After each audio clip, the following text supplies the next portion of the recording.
Have you ever felt like everything you've built could be taken away in a moment? Today on Stories of Hope, we'll meet a man who faced tremendous loss and hardship, only to rediscover faith in his darkest hours. Stay with us as we dive into his journey of healing, hope, and the power of God's presence in his suffering.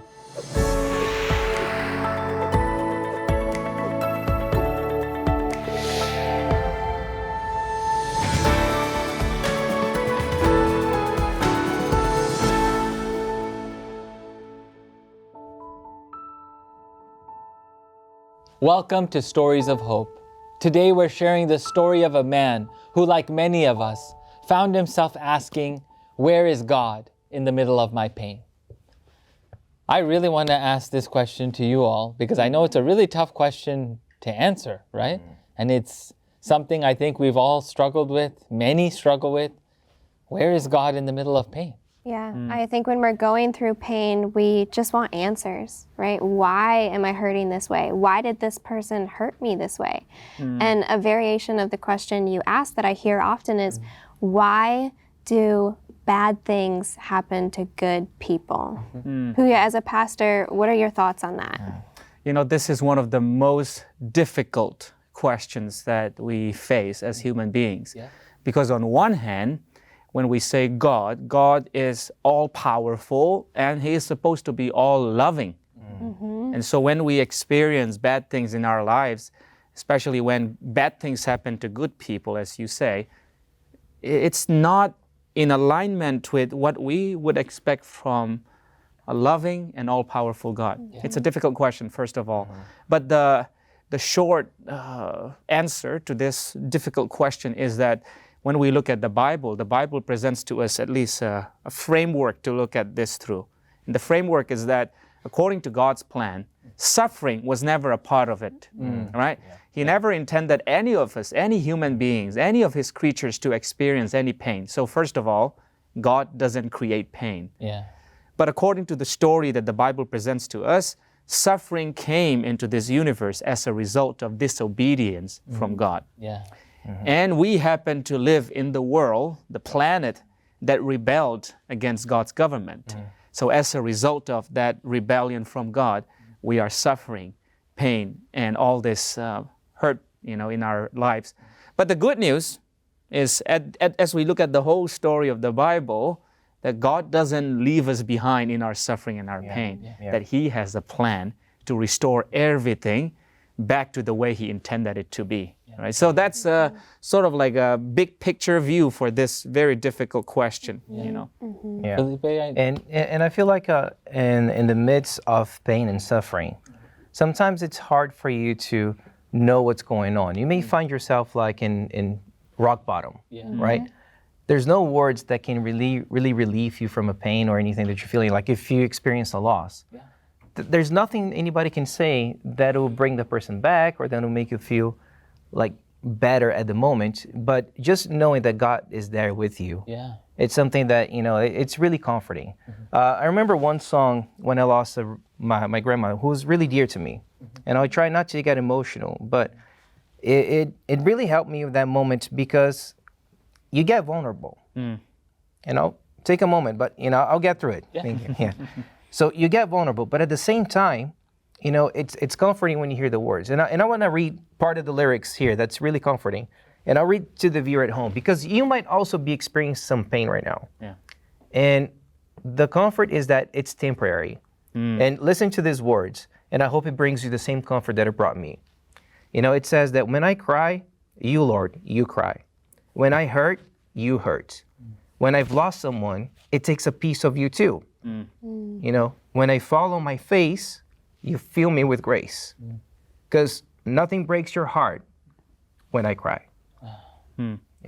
So. Wow, Felipe. Thank you for sharing that.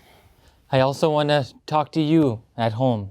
Maybe you have experienced pain and loss, and just like Felipe is sharing his heart, right? And being vulnerable, and it hurts him. It's emotional to feel that loss.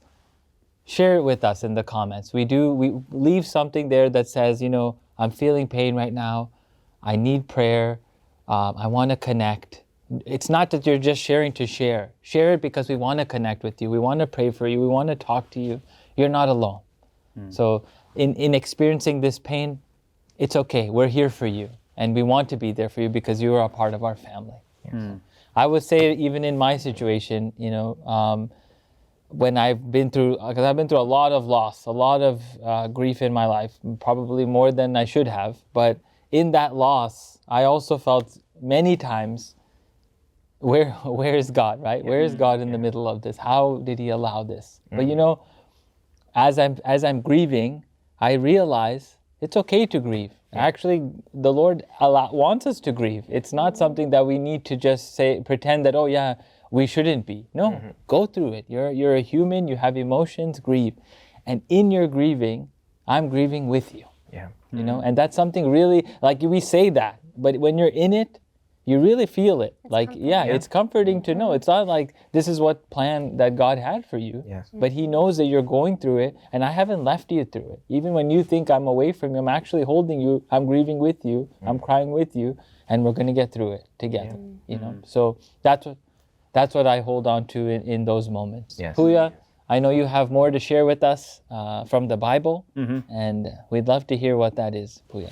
Absolutely. So today we'll be looking at the story, one of the very well-known stories of the Bible that can help us understand sort of the behind the scenes of suffering that we experience in this world.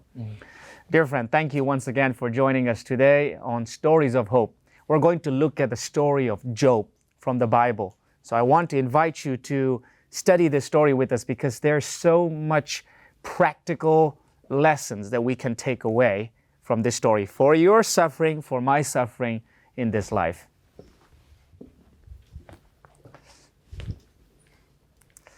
Before we get into the story, I want to start with this question. Right? What suffering are you going through right now? It can be emotional suffering. It could be physical suffering.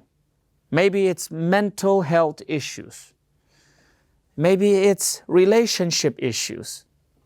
Maybe someone abused you. Maybe someone that you trusted betrayed you. Maybe it may be a political situation that has forced you and your family to flee and become refugees. It's a difficult question. Where is God when we suffer? In fact, in the past, many people have wondered on this very question for thousands of years. Some have wondered, if God is all-powerful and all-loving, why doesn't He stop our suffering? So some people suggest that maybe either God is not all-powerful or either that He's not all-loving. Well, how can we reconcile this concept of a powerful, loving God with suffering? Well, come with me to the book of Job.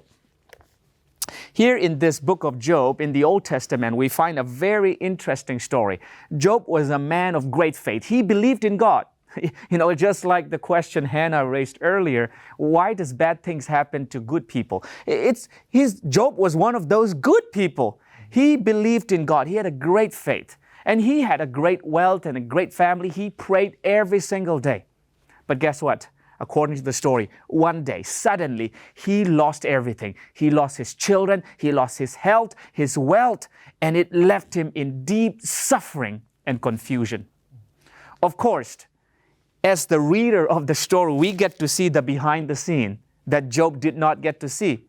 According to the story, he was suffering because there was a larger controversy or a larger cosmic level war between the forces of evil and good, between the forces of Satan and God.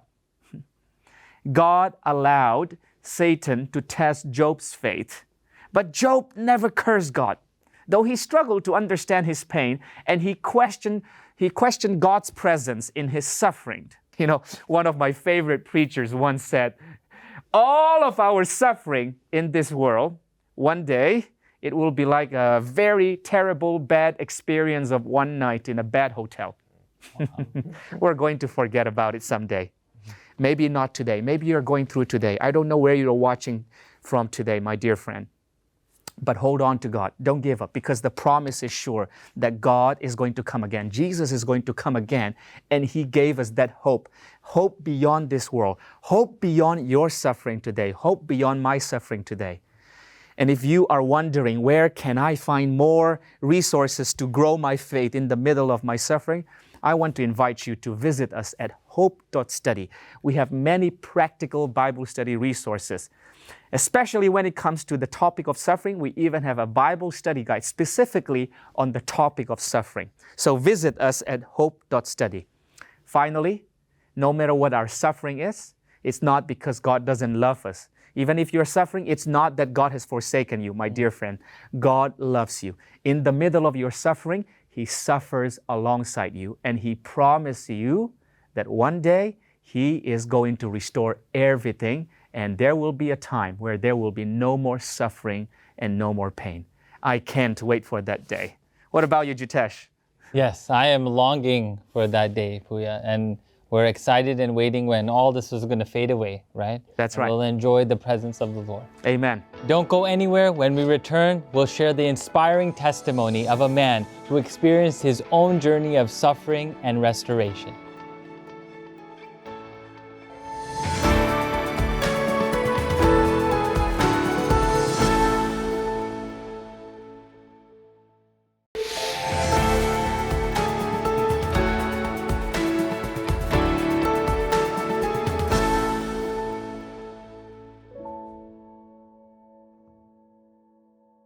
Welcome back to Stories of Hope. Today's story mirrors the struggles we just heard in Job's story, facing loss, suffering, and eventually rediscovering faith. This man, like Job, faced unimaginable hardships, including the loss of a loved one and severe health issues. But through it all, he found his way back to God. Felipe, I'm really excited to hear more about this powerful story. Yes, and it is very impactful, Jitesh. You know, what stands out about today's story is how it reflects the role of faith in coping with deep grief and hardship. Studies show that 90% of Americans turn to religion during times of crisis, and 75% of people coping with loss find strength through their faith. Faith provides comfort, resilience, and emotional strength, helping people find peace even when life feels overwhelming. We'll now take a look at a story that demonstrates how faith can sustain us through our darkest moments. I was raised Catholic. About the time I was 8 years old, I had a feeling that God was calling me for something. So I thought He was calling me to be a Catholic priest. They were going to have a Catholic priest from the seminary come out and talk to me. Made the appointment. The day came, the time came, and he never showed up. So I said, well, if the only way that you can see God is through the Catholic Church, I said, well, if they don't want me, I guess God doesn't want me anymore. So I thought that God rejected me. I said, well, I'm just going to have to go on with my life. And so I did. I stopped going to a Catholic school, and I told my mom I wanted to go to a public school. About a week after I graduated high school, I was in Navy boot camp. When I got through there, my first ship was called the Forest B. Royal. We went to Vietnam in February of 1967. We were on Operation Sea Dragon. They were firing 175 millimeters at us, the Viet Cong were. We had big things going off all over the place, and I was up there with my phone talker helmet filming it. And next thing I know, I heard a thud. And everybody come rushing over and said, you all right, you all right? And I said, yeah, I think so, what's the matter? They said, look at your helmet. What happened was a piece of shrapnel came through the bulkhead. It hit my helmet. If it was about that much lower, I wouldn't be here right now. When that shrapnel hit the ship, some of the shrapnel went through the hull, and our water condensers that we make fresh water out of salt water, it hit them. So all we could make fresh water for was drinking and cooking. We couldn't take showers. We had weeks left on the firing line. So it got pretty rough in there. Now as you go into Da Nang, you go up this long channel. We're going up the channel, and it started pouring rain. We said, showers, and we all got on the fantail. We're taking showers in the rain. We're all soaked up and the rain quit. So the bosun mate got a good idea. He got the fire hose out, hooked it to the pump, and was pumping water from the channel in so we could rinse it off. Unbeknownst to us, that water was totally polluted with Agent Orange. I had friends that came down with cancer and they died, and the VA would not believe us. From the exposure to Agent Orange, I've had my right knee replaced, and then I had to have extra surgeries on there because I had problems. Then I had my left knee replaced. They've had to replace my right shoulder. They've had to rebuild my thumb joint, and the doctors would not go to the VA and tell them because they don't want to jeopardize their job. I had enough money coming in from my VA disability, and my wife had a job, a really good job, and the economy happened, and she lost her job, and we couldn't keep the house anymore. My son John said, I'm bringing you down here to Texas to live with us. On Halloween, we got an invitation to go to the senior center for a costume party. Dee likes stuff like that. She was up there with the rest of the people with their costumes, and I'm looking at her and I said, there's something wrong. I said, she is losing weight like crazy. She went into the doctor, and they did the PET scan, and then the doc came in and said, we found cancer. It's already stage 4. It's gone to her liver and her lungs. I begged God to give me the cancer, to give me the pain, because I can take it. But he wouldn't. They sent her home. They called in the hospice people. Last thing she said, she looked at me and said, I love you, honey. Then she died. I'm sorry. When that happened, I got mad at everybody. I got mad at God. It seemed like maybe he did reject me, but he didn't. It was like he was right there with me. So then I started reading my Bible lessons again until I got through them all. I found out a lot of stuff. October of 2015, the year that she died, I was baptized. Right after I was baptized, it seemed like every time I turned around, something go wrong with my body or something turned up that I couldn't make it to church. I was watching TV just to keep myself from getting bored to death, and I found Channel 368, the Hope Channel. What was on at that time was Hope Sabbath School, and I fell in love with that show. Since I haven't been able to go to church, I have my services on Hope Channel. And watching the Hope Channel has given me peace. God's been changing my life. Every day I thank Him. Jitesh, wasn't that a really deep, powerful story? Yes, it was, Felipe. I got really emotional a couple of times. So Yeah. it was really touching. You know, I try to hold myself a little bit while watching the story, but you know, what really stood out to me was how he found hope, even when it seemed like all hope was lost. The support of this faith-based network played such an important role for his journey back to God. It shows how powerful it is when we are a part of something bigger, when we're surrounded by people who lift us up. Exactly, Felipe. And speaking of our supportive network, we're so glad to have Sarah here to share her thoughts on being part of a supportive network like Hope Channel can make all the difference. Sarah, we're so happy to have you. Thank you, Jitesh. Thank you for joining us. Let's sit.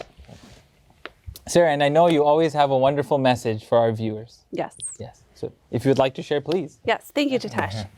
You're absolutely right. What's so amazing about stories like this one is how they remind us that no one is ever truly alone. When you're part of a faith-based supportive network, whether it's through watching Hope Channel, attending a local church, or simply connecting with others online, that sense of belonging helps sustain hope during life's toughest moments. That's why it's so important for all of you watching at home to stay engaged with us.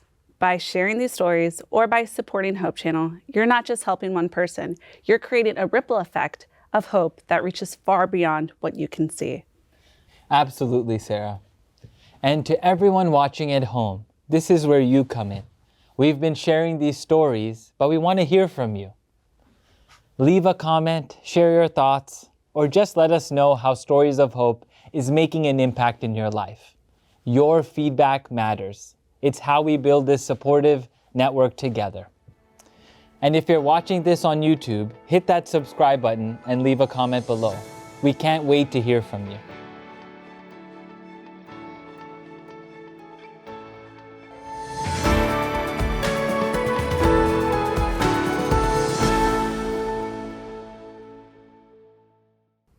Today we have an important story to share as part of Hope Channel's mental health series. In this series, we've been exploring real-life challenges and the path to recovery, and the latest episode brings us a powerful and deeply personal journey. It's the story of a woman who battled an eating disorder, struggling with anorexia and obsessive exercise from a young age.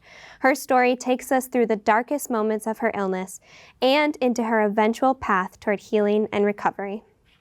Let's take a look now at this episode from the mental health series. Anorexia and obsessive exercise is how it started. And that was really the primary thing for me through the years. That was the behavior that stayed through the course of the eating disorder. At first, when I was very young, right after it happened, it came out in behaviors. I was too young to understand, and so I would just sit on the floor and scream. My mom didn't know what was wrong. For somebody who is just feeling that longing to be loved and accepted, it's never enough, which is where the eating disorders, specifically the anorexia type of eating disorder, can start.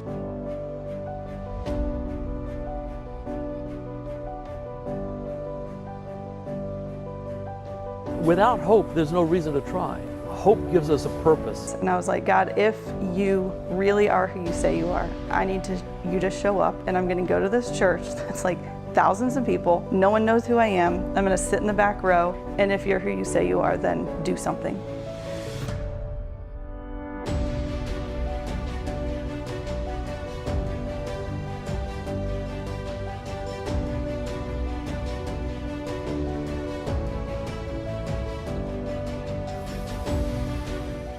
If you'd like to watch the full episode or explore more from this impactful series, visit mentalhealthseries.org. This is just one of the many incredible stories highlighting the importance of mental health, faith, and a supportive network in the journey toward healing. Stay tuned for more updates, and don't forget to engage with us in the comments if this story resonates with you. I'll be there with you.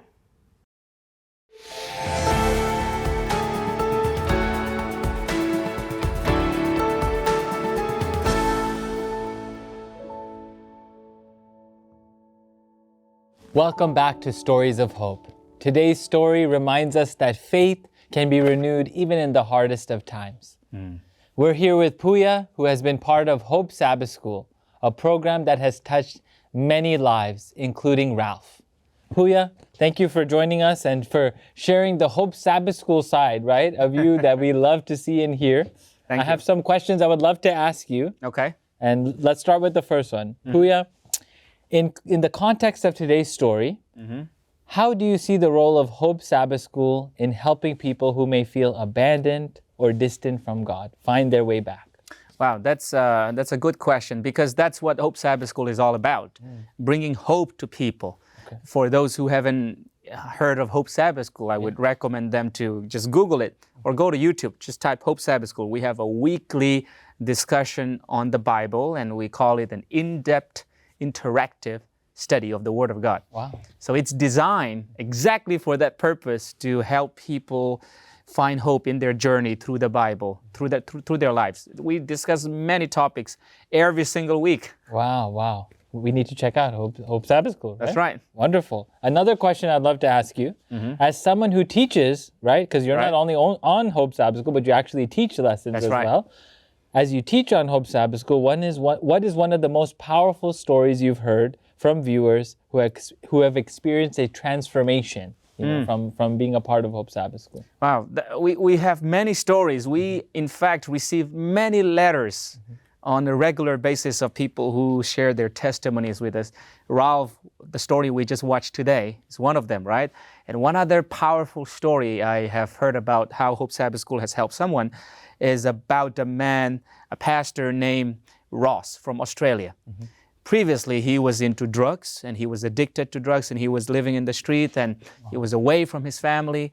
And in the middle of his confusion about life, his mother passed. Wow.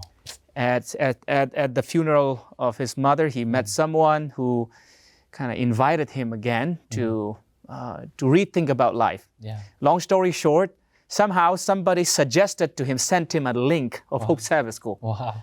as he started watching Hope Sabbath School, somehow God spoke to his heart.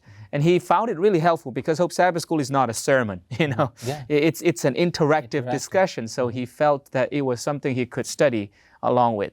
Wow. And then in the end, he got a transformation. He got a new beginning, a new life. He left the life of drugs behind. Wow. He came to church. As he started studying the Bible, they asked him to start teaching at his local church.